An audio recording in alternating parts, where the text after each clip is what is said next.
हमारी दुनिया कक्षा 6 का अध्याय नंबर 1 का सभी प्रश्नों उत्तर को सुलभ करेंगे। इसमें दिया है हमारा को चुनिए। इसमें दिया है राशियों की कुल संख्या कितनी है। तो राशियों की कुल संख्या 12 है। सूर्य की आकृति कैसी है। तो सूर्य की आकृति गोल है। सौर परिवार का मुखिया कौन है। तो सौर परिवार का मुखिया सूर्य है। ग्रहों की कुल कितनी संख्या है। तो ग्रहों की संख्या 8 है। सप्तऋषि कितने तारों का समूह होता है। तो सप्तऋषि 7 तारों का समूह होता है। खाली जगहों को भरिए। कह रहा है पृथ्वी एक नक्षत्र को 14 दिनों में पार करती है। तो कितने दिनों में पार करती है।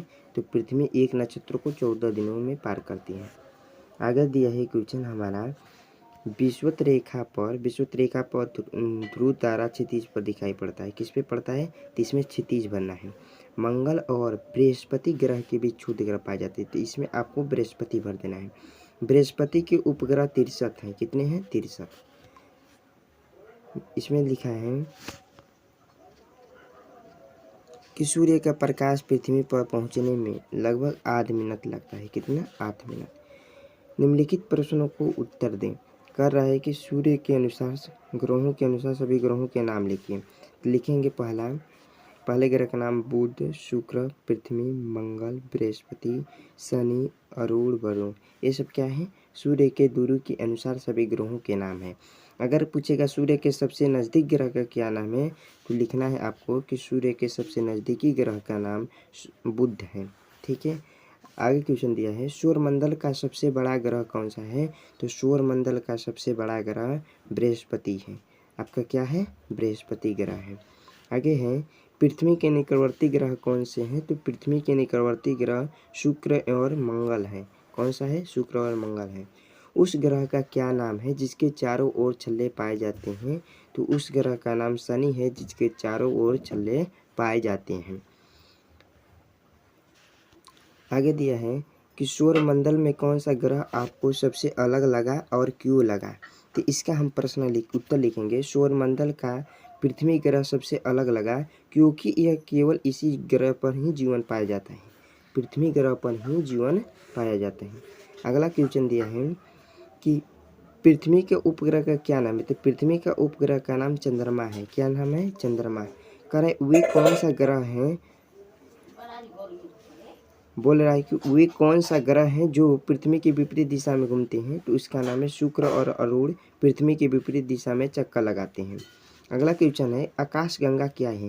तो देखिए खुले आकाश में कहीं कहीं रास्ते तक दूर तक असंख्य तारों की फैली चौड़ी सफ़ेद पत्ती होती है। इसकी कल्पना आकाश में प्रवेश करती हुई एक बहती नदी की तरह की गई है। इसे ही आकाशगंगा कहते हैं। आगे है आकाशीय पिंडों को मिलान कीजिए। तो आपको मिलान करने का तरीका ये है दोस्तों। जैसे कि आपको मिलाना है तो देखिए बुध क्या है।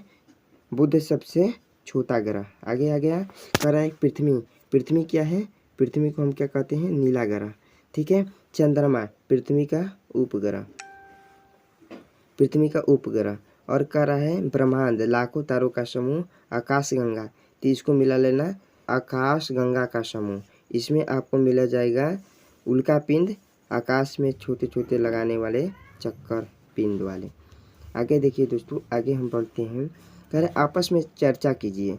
कह रहे हैं कि आपस में चर्चा करने वाली बात में क्या है। अभी हम आपको समझाने का प्रयास करते हैं दोस्तों। थोड़ा सा समझने का प्रयास कीजिए।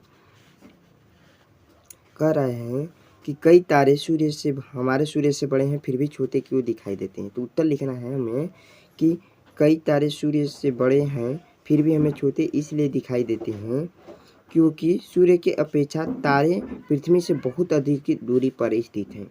ठीक है। अगला क्वेश्चन दे रहा है कि तारे तो हैं फिर भी दिन में क्यों नहीं दिखाई देते हैं। तो दोस्तों ये लिखना है आपको उत्तर कि दिन में सूर्य के प्रकाश के कारण तारे दिखाई नहीं देते हैं। कह चंद्रमा तारों से छोटा होने के बावजूद भी हमें बड़ा इसलिए दिखता है क्योंकि चंद्रमा पृथ्वी के काफ़ी नज़दीकी पर स्थित है इसलिए हमें बड़ा दिखाई पड़ता है। देखिए आगे हैं कह रहे हैं कि अगर किसी आकाशीय पिंड में प्रकाश न होता तो हमें कैसा नज़र आता। अपने पक्ष में लिखिए। नहीं हमें आकाशीय पिंड में प्रकाश न होता तो हमें नज़र नहीं आएगा। और अगर